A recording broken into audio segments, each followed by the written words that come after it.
Hey friends, நம்ம வீட்டில் Sunday என்ன ஸ்பெஷல் பார்த்தீங்கன்னா பன்னீர் பிரியாணி, பன்னீர் கிரேவி, மீன் வறுவல், தயிர் பச்சடிங்க. பன்னீர் நமக்கு பிடிச்ச ஷேஃபில் கட் பண்ணி வச்சுக்கலாம்.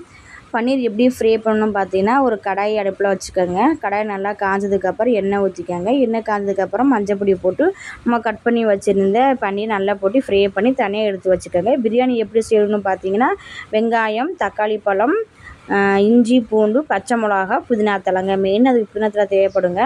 எப்போதும் போல் இஞ்சி, பூண்டு, சின்ன வெங்காயம் போடுவேங்க. பிரியாணிக்கு சின்ன வெங்காயம் போட்டால் சூப்பராக இருக்குங்க. வெங்காயம், தக்காளி எப்போதும் போல் போட்டுக்கலாம். நீங்கள் பார்த்தீங்கன்னா, நம்ம எப்போதும் போல் இஞ்சி பூண்டு போடுறோம்ல, இஞ்சி பூண்டு போடுற இடத்துல ரொம்ப வெங்காயம் வேணாங்க. சும்மா ஒரு 4 பீஸ் 5 பீஸ் மட்டும் சின்ன வெங்காயம் போட்டு இஞ்சி பூண்டோட போட்டு சேர்த்து மிக்ஸ் பண்ணி அடிச்சுக்கோங்க. இது எப்படி செய்யணும்னு பார்த்தீங்கன்னா, எப்போதும் போல் குக்கரில் அடுப்பில் வச்சுக்கிட்டு எண்ணெய் ஊற்றி கடுகு, கருவேப்பிலை, இந்த ஸ்பைசஸ் எல்லாம் போட்டுக்கோங்க. போட்டு கருவேப்பிலையெல்லாம் போட்டு நமக்கு தேவையான அளவு பச்சை மிளகா போட்டு நல்லா கட் பண்ணி நல்லா ஃப்ரை பண்ணி வச்சுக்கோங்க. நல்லா வதங்கினதுக்கப்புறம் பெரிய வெங்காயம் தாங்க போடணும், சின்ன வெங்காயம் பிரியாணிக்கு போடக்கூடாதுங்க. பெரிய வெங்காயத்தை நீளமாக கட் பண்ணி நல்லா ஃப்ரை பண்ணி வச்சுக்கோங்க. நீங்கள் இஞ்சி பூண்டு போடுற இடத்துல ஒரு சின்ன வெங்காயம் ஒரு 5 வெங்காயமோ 6 வெங்காயமோ உங்களுக்கு எவ்வளோ அரிசி அளந்து போடுறீங்களோ அந்தளவுக்கு தேவையான அளவுக்கு நீங்கள் என்ன பண்ணணும்னா சின்ன வெங்காயம் போட்டுக்கோங்க. நிறையா போட்டால் ஒரு மாதிரியாக இருக்கும். நிறையலாம் போட வேண்டாம். கம்மியாக ஒரு 5 பீஸ் ஒரு 6 பீஸ் அது மட்டும் போட்டுக்கோங்க. ரொம்பலாம் போடக்கூடாது, சரிங்களா? இப்போ வெங்காயம் நல்லா வதங்கிச்சுங்க. வெங்காயம் நல்லா வதங்கினதுக்கப்புறம் நம்ம இஞ்சி பூண்டு சின்ன வெங்காயம் அடித்து வச்சுருக்கோம்ல, அது 3மே போடணுங்க. நல்லா அது 3மே போட்டு நல்லா வதக்கி விடணுங்க. எப்போதுமே பிரியாணிக்கு நல்லா வதங்கணும். இஞ்சி பூண்டு பேஸ்ட்டு தக்காளி பழம் நல்லா வதங்கினா டேஸ்ட் கொடுக்கும், சரிங்களா? அதுக்கப்புறம் தக்காளி பழம் போட்டு நல்லா வதக்கினதுக்கப்புறம் நம்ம அந்த புதினா தழை வச்சுருந்தோம் பார்த்தீங்களா, அந்த புதினா தழை என்ன பண்ணணும் அப்படின்னம்னா அது மிக்ஸியில் போட்டு அடித்து ஊற்றிக்கலாம். அப்படி இல்லைன்னா சும்மா நம்ம கட் பண்ணி அடிக்காமல் கூட அப்படியே போட்டுக்கலாம். கருவேப்பிலை போடுற மாதிரி கூட போட்டுக்கலாம். ஆனால் மெயின் பிரியாணிக்கு என்ன தேவைன்னு பார்த்தீங்கன்னா புதினா தழை தான் தேவை.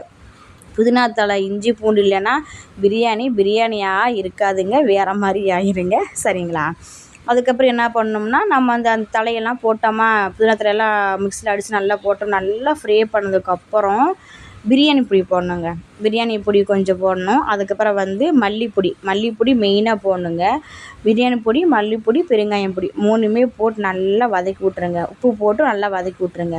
நல்லா வதக்குனதுக்கப்புறம் நமக்கு தேவையான அளவு, சரிங்களா? தேவையான நம்ம எவ்வளோ அரிசி போட்டிருக்கோமோ அந்த அரிசிக்கு தக்க நம்ம எப்போதும் தண்ணி எடுக்கணும், புரியுதுங்களா? அங்கே பாருங்கள் அழகாக இருக்குது பார்த்தீங்களா? அந்த ஃப்ளேவரே தனியாக தெரியுது பார்த்தீங்களா? பிரியாணி பொடி தாங்க நான் போடுவேன். பிரியாணி பொடியும் போடலாம். அப்படி இல்லைன்னா நம்ம பட்டை கிராம் இருக்குங்களா, பட்டை கிராம் நல்லா வறுத்து மிக்ஸியில் அடித்து போடணும். அது கம்மியாக போடணும். நிறையா போட்டிங்கன்னா அது ஒரு காரம் அதிகமாகிடும், வாடடிக்க ஆரம்பிச்சிருங்க. நம்ம என்ன பண்ணிட்டு பிரியாணி பொடியெல்லாம் போட்டோமா, பிரியாணி பொடி மல்லி மசாலா எல்லாம் போட்டதுக்கப்புறம் நல்லா வதக்கி விட்டுட்டு அரிசியை களைஞ்சி வச்சுருக்கோமா, அந்த அரிசி நல்லா மிக்ஸ் பண்ணிடணுங்க. மிக்ஸ் பண்ணாமல் இருந்தால் அது நல்லாவே இருக்காது. நம்ம அந்த ஸ்பைசஸ் எல்லாம் போட்டு வெங்காயம் தக்காளி எல்லாம் வதக்கி வச்சுருக்கோம் பார்த்தீங்களா, நம்ம அதோட என்ன பண்ணணுமோ நம்ம அந்த பிரியாணி பொடி எல்லாம் போட்டுட்டு அரிசியில் இருக்குங்களா, அரிசி அதில் போட்டு நல்லா ஃப்ரை பண்ணி நல்லா வதக்கி விட்ருங்க, சரிங்களா? வதக்கி விட்டுட்டு உப்பு அதிலே சேர்த்து போட்டுருங்க, சரிங்களா? அப்போ தான் டேஸ்ட் நல்லாயிருக்கும். உப்பு போடாமல் மறந்துட்டீங்க அப்போல்லாம் விடக்கூடாது. உப்பு கண்டிப்பாக போட்டாகணும். தண்ணி ஊற்றுறதுக்கு முன்னாடி உப்பு போடணும். உப்பு போடலைன்னா டேஸ்ட் கொடுக்காது, சரிங்களா? அதுக்கப்புறம் நமக்கு தேவையான அளவு தண்ணியெல்லாம் ஊற்றி வச்சுருங்க. நமக்கு தேவையான அளவு தண்ணியெல்லாம் மிக்ஸ் பண்ணிவிட்டு எப்போதும் போல் குக்கரை வச்சு மூடி விட்டுருங்க. அதுக்கு மூடுறதுக்கு முன்னாடி என்ன பண்ணோம்னா கொத்தமல்லி தழை மெயினுங்க. கொத்தமல்லி தழையெல்லாம் போட்டு அப்படியே குக்கர்லலாம் போட்டு எப்போதும் போல் மூடி வச்சுருங்க. அதுக்கு முன்னாடி என்ன பண்ணணும், நம்ம கட் பண்ணி வச்சுருந்தோம் பார்த்தீங்களா, ஃப்ரை பண்ணி வச்சுருந்தோம் பார்த்தீங்களா பன்னீர், அந்த பன்னீர் பீஸ் எடுத்து அதில் போட்டுருங்க. பிரியாணிக்குள்ளே போட்டுருங்க, சரிங்களா? பிரியாணிக்குள்ளே போட்டு எப்போதும் போல் க்ளோஸ் பண்ணி வச்சுருங்க. அதுக்கப்புறம் என்ன பண்ணலான்னு பார்த்தீங்கன்னா, நம்ம பன்னீர் கிரேவி எப்படி பண்ணணும் பார்த்தீங்கன்னா, பெரிய வெங்காயம் நல்லா நிறையா கட் பண்ணி வச்சுக்கோங்க.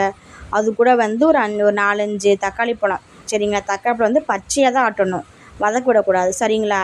கடாயில் எப்போதும் போல் எண்ணெய் ஊற்றி அதோட கடுகு, கருவேப்பிலை, பட்டை கிராம்பு அந்த ஸ்பைசஸ் இருந்துச்சுன்னா போடுங்க, சரியா? அந்த ஸ்பைசஸ் எல்லாம் எடுத்து போட்டுருங்க. போட்டு பொடியாக கட் பண்ணி வச்சுருக்கேன் பார்த்தீங்களா வெங்காயம், அந்த வெங்காயத்தை போட்டு நல்லா ஃப்ரை பண்ணிடுங்க, ஓகேங்களா? இங்கே மறந்துடாதீங்க, நம்ம எப்போதுமே ஃப்ரை பண்ணும் போது, சரிங்களா, தக்காளி பழத்தை பச்சையாக தான் அடிக்கணும். அதோடு சேர்த்து வதக்கக்கூடாது. வதக்குனா நல்லாவே இருக்காது, சரிங்களா? அதுக்கப்புறம் பெரிய வெங்காயத்தை போட்டு நல்லா வதக்கிடுங்க. நல்லா வதக்கினதுக்கப்புறம் நம்ம வந்து அடித்து வச்சுருக்கோம் பார்த்தீங்களா மிக்சியில் 4-5 தக்காளி பழத்தை, அந்த தக்காளி பழத்துலேயும் உள்ளே அப்படியே விட்டுருங்க. சரிங்களா? தக்காளி பழத்தை உள்ளே விட்டு அதை மிக்ஸ் பண்ணிடுங்க. மிக்ஸ் பண்ணிவிட்டு நல்லா கொதிக்க விடணுங்க. நல்லா கொதிக்க விடணும். நல்லா கொதி வந்ததுக்கப்புறம் பார்த்திங்கன்னா அந்த ஃப்ளேவரே செம்மையாக இருக்குங்க, தெரியுமா? நல்லா கொதிக்கும் போது நல்லா தக்காளி பழம் போட்டு மிக்ஸ் பண்ணிட்டோமா. மிக்ஸ் பண்ணதுக்கப்புறம் சிக்கன் இருக்குங்களே, சிக்கன் 65 மசாலா. சரிங்களா? சிக்கன் 65 மசாலா தாங்க போடணும். வேறு மசாலா எதுவும் போடாதீங்க. வேறு மசாலா போட்டால் நிஜமாக நல்லாவே இருக்காதுங்க. சரிங்களா? நல்லா வதக்கினதுக்கப்புறம் கொஞ்சோன்னு என்ன போடுவோம், உப்பு போடுவோமா, உப்பெல்லாம் போட்டுருங்க. உப்பெல்லாம் போட்டதுக்கப்புறம் என்ன பண்ணணும் பார்த்தீங்கன்னா, லைட்டாக மஞ்சப்பொடி போடுங்க. மெயினாக மஞ்சப்பொடி போட்டாகணும் லைட்டாக. ஏன்னா மஞ்சப்பொடி எதுக்கு போடுறோன்னா கிருமி நாசி இல்லாமல் இருக்கிறதுக்கு என்ன பண்ணுவாங்கன்னா மஞ்சப்பொடி போடுவாங்க. சரிங்களா? மஞ்சப்பொடி போட்டுருங்க. மஞ்சப்பொடி போட்டதுக்கப்புறம் நம்ம சிக்கன் 65 மசாலா சொன்னேன் பார்த்தீங்களா முன்னாடியே, வேறு மசாலா போடாதீங்க, நல்லாவே இருக்காது. சிக்கன் 65 மசாலா வந்து கலர் கொடுக்கும், புரியுதுங்களா? கலர் கொடுக்கும். அந்த ஒரு மெரூன் கலர் மாதிரி கொடுக்கும். அந்த கலர் செம்மையாக இருக்கும். நம்ம சிக்கன் கிரேவி பண்ணும்போது போடுவோம் பார்த்தீங்களா, அது மாதிரி. அப்புறம் இப்போ என்ன பண்ணிட்டோம் அப்படின்னா சிக்கன் 65 மசாலா உள்ளே போட்டுருணுங்க. உள்ளே போட்டு நல்லா மிக்ஸ் ஆகணுங்க. நல்லா மிக்ஸ் ஆனதுக்கப்புறம் நம்ம எவ்வளோ தூரம் நம்ம வதக்குறோமோ அவ்வளோ தூரம் நமக்கு டேஸ்ட்டு கொடுக்குங்க. எந்த ஒரு பிரியாணியாக இருந்தாலும் சரி, எந்த ஒரு கிரேவி பண்ணாலும் நல்லா வதக்கணுங்க. வதக்குனா தான் நமக்கு வந்து அதில் ஒரு ஸ்மெல் நல்லாயிருக்கும், கிரேவியும் நல்லாயிருக்கும். அப்போ தான் சரிங்களா? சிக்கன் 65 மசாலா போட்டோமா, அது போட்டதுக்கப்புறம் தேவையான அளவு தண்ணி ஊற்றுடுங்க. நல்லா தண்ணி ஊற்றுனதுக்கப்புறம் நல்லா கெட்டியாகும், நல்லாவே கெட்டியாகும், புரியுதுங்களா? நல்லா கெட்டியானதுக்கப்புறம் அது கூட வந்து கொஞ்சம் பெருங்காய பொடி போட்டுருங்க. சரிங்க? பெருங்காய பொடி எதுக்கு போடுறோம், டைஜஸ்ட் ஆகிறதுக்கு தான் பெருங்காய பொடி போடுறோம். சரிங்களா? பெருங்காய பொடி போட்டு நல்லா கெட்டியாயிடும். நல்லா கெட்டியானதுக்கப்புறம் இங்கே பாருங்க, நல்லா தெரியுது, நல்லா அந்த எண்ணெய் வந்து மேலே வரணுங்க, புரியுதுங்களா? அந்த எண்ணெய் நல்லா மேலே வந்ததுக்கப்புறம் நல்லா ஃப்ரை பண்ணதுக்கப்புறம் நம்ம ஏற்கனவே ஃப்ரை பண்ணி வச்சுருக்கோம் பார்த்தீங்களா பன்னீர், அந்த பன்னீரை உள்ளே போட்டுருங்க. சரிங்களா? அழகாக இருக்குதா பார்க்க? உள்ளே போட்டுருங்க. உள்ளே போட்டு நல்லா அதையும் மிக்ஸ் பண்ணிடுங்க. அங்கே பாருங்கள், இவ்வளோ அழகாக இருக்குது பார்த்தீங்களா? பார்க்கும்போது டேஸ்ட்டாக இருக்கா? சாப்பிட்ணும் போல தோணுதுங்களா? அங்கே பாருங்கள், நல்லா மிக்ஸ் பண்ணிடுங்க. நல்லா மிக்ஸ் பண்ணதுக்கப்புறம் இறக்கும்போது என்ன பண்ணணும் அப்படின்னா, நம்ம கொத்தமல்லி தழை இருக்குதுங்களே, கொத்தமல்லி தழையை தூவி விட்டுருங்க. இதுதான் வந்து என்ன அப்படின்னு பார்த்தீங்கன்னா நம்மளுடைய கிரேவி, பன்னீர் கிரேவி. நல்லா இருக்குதுங்களா பார்க்கும்போது? பாருங்கள் எவ்வளோ டேஸ்ட்டாக இருக்குதுன்னு பாருங்கள்.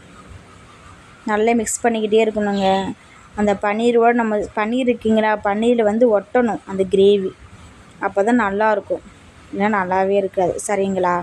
நல்லா மிக்ஸ் பண்ணிட்டோமா. நல்லா மிக்ஸ் பண்ணதுக்கப்புறம் இறக்கும் போது என்ன பண்ணணும், கொத்தமல்லி தழை போடணும், அவ்வளோதான். அதுக்கப்புறம் மீன் வறுவல் பார்க்கலாமா? மீன் வறுவல் பாருங்கள் எப்படி இருக்குதுன்னு பார்த்தீங்களா? எப்போதும் போல் எண்ணெய் ஊற்றி மீன் வறுவல் என்ன பண்ணுவோம், இஞ்சி பூண்டு போட்டு மிக்ஸ் பண்ணிடுவோம். இஞ்சி பூண்டு போட்டு மீன் வறுவல் பொடி இருக்குங்களா, அதையும் போட்டு மிக்ஸ் பண்ணி எப்போதும் போல் பொரிச்சு எடுத்துடுவோம். சாப்பாடு ரெடி ஆயிடுச்சு. சிக்கன் கிரேவி, இங்கே பாருங்கள், மீன் பிரியாணி, பன்னீர் மசாலா கிரேவி, தயிர் பச்சடி ரெடி ஆயிடுச்சு. எங்கே பாருங்கள், சாப்பிட போகிறோம். பிரியாணி, பன்னீர் கிரேவி, மீன் வறுவல், தயிர் பச்சடி. பார்த்திங்களா? நல்லாயிருக்கா? நான் கூட இதை பார்க்கும்போது நல்லாவே இருக்காது அப்படின்னு நினச்சேங்க. அப்புறம் பார்க்கும்போது செம்மையாக இருந்துச்சுங்க. எங்கள் பாப்பா பிடிக்கவே பிடிக்காதுன்னு சொல்லுவாள். ஆனால் பார்த்திங்கன்னா இந்த ஞாயிற்றுக்கிழமை நான் செஞ்சதை பார்த்துட்டு, அம்மா எனக்கு இன்னும் கொஞ்சம் வேணும், இன்னும் கொஞ்சம் போடுங்க அப்படின்னு எங்கள் பாப்பா சொன்னாங்க. பார்த்திங்களா? நல்லாயிருக்கா? பார்க்கும்போதே எச்சி ஊறுது. பார்த்திங்களா? நல்லா இருக்குல்ல?